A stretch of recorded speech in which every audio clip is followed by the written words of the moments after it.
L'assassinat de Matoub visait-il lui aussi à déstabiliser Zerwal? C'est ce qu'affirme depuis 2 ans un officier déserteur de l'armée algérienne. Porte-parole d'un groupe d'officiers dissidents, il a créé sur Internet un site qui inquiète les généraux d'Alger. Au moment du meurtre de Matoub, le colonel Ali travaillait au ministère de la Défense. Il était au courant des opérations spéciales des militaires. Selon lui, l'armée cherchait à l'époque à provoquer des révoltes en Kabylie pour justifier un coup d'État contre le président Zerwal. Il fallait mettre la région à feu et à sang. Il fallait mobiliser la région, quels que soient les moyens.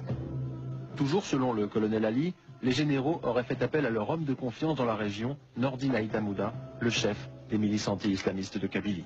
Aït Hamouda, là, il saute sur l'occasion, il dit l'affaire de mobilisation, c'est mon affaire. Hein? C'est mon affaire, c'est pas un problème, je sais comment faire bouger la région.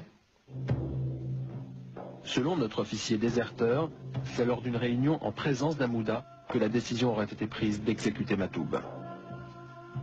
Si Matoub n'était pas disponible, ils auraient tué Aït Mguellet. Si Aït Mguellet n'était pas disponible, ils auraient tué Farhad Mehni. Si Farhad Mehni n'était pas disponible, ils auraient tué Edir. Une personnalité kabyle. L'accusation est grave, nous contactons Hamouda. Vous savez, j'étais au courant de votre émission bien avant que vous m'appeliez, vous voyez? Mais vous étiez au courant comment? Ah, vous savez, autant vos services fonctionnent ici, autant que peut-être nous aussi on fonctionne chez vous, hein?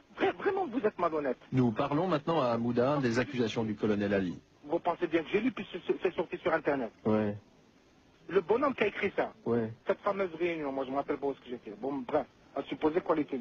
Donc, ce bonhomme-là, les moindres détails, donc il était avec nous. Il était avec vous ou alors il a écouté les enregistrements? Ah, parce qu'en plus, c'était des enregistrements. Vraiment, vraiment les flics français sont forts, hein. Et vous vous en souvenez de cette réunion ou pas? Arrêtez vos conneries, arrêtez vos conneries, arrêtez vos conneries.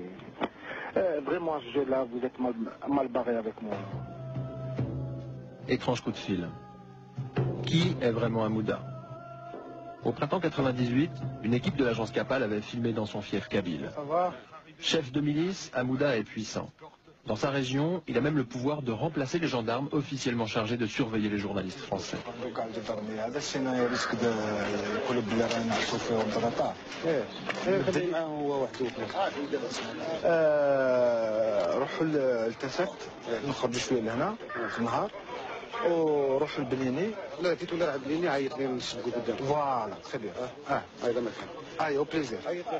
Chef paramilitaire, Hamouda est aussi député du Rassemblement pour la culture et la démocratie, un petit parti kabyle que Matoub avait souvent critiqué.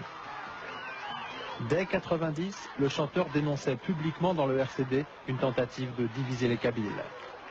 Sur son dernier album, on s'en prend au laquais servile d'un régime dictatorial, une attaque qui, selon les proches de Matoub, visait les dirigeants du RCD. Sur un de ces cahiers que nous avons pu consulter, le chanteur avait même écrit des textes encore plus violents, véritables brûlots, qu'il s'apprêtait à chanter sur scène.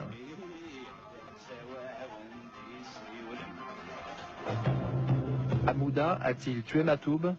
Certainement pas. En revanche, tel un rouage du complot, on le retrouve très impliqué dans les événements qui précèdent et qui suivent l'assassinat du chanteur.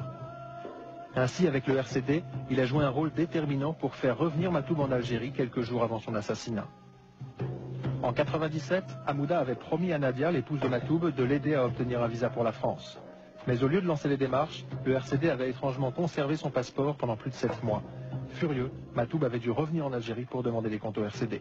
Ce qui est choquant, c'est qu'après, il ne pouvait plus les avoir au téléphone. Donc il appelle Saïd Sadi ou autre, il ne peut plus avoir personne au téléphone. Donc il y a eu... Le problème, c'est que j'étais bloqué là-bas et Lounès était bloqué avec moi.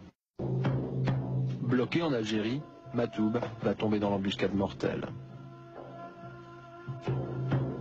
Dans les minutes qui suivent l'assassinat, c'est Hamouda, toujours lui, qui appelle Malika, la sœur de Matoub, et les médias pour mettre l'attentat sur le dos des GIA. Le groupe terroriste du GIA connaît sa voiture, le connaissent lui particulièrement. Ils l'ont abattu donc dans un guet-apens. Il n'y a pas de doute pour ceux qui tuent en Algérie et partout.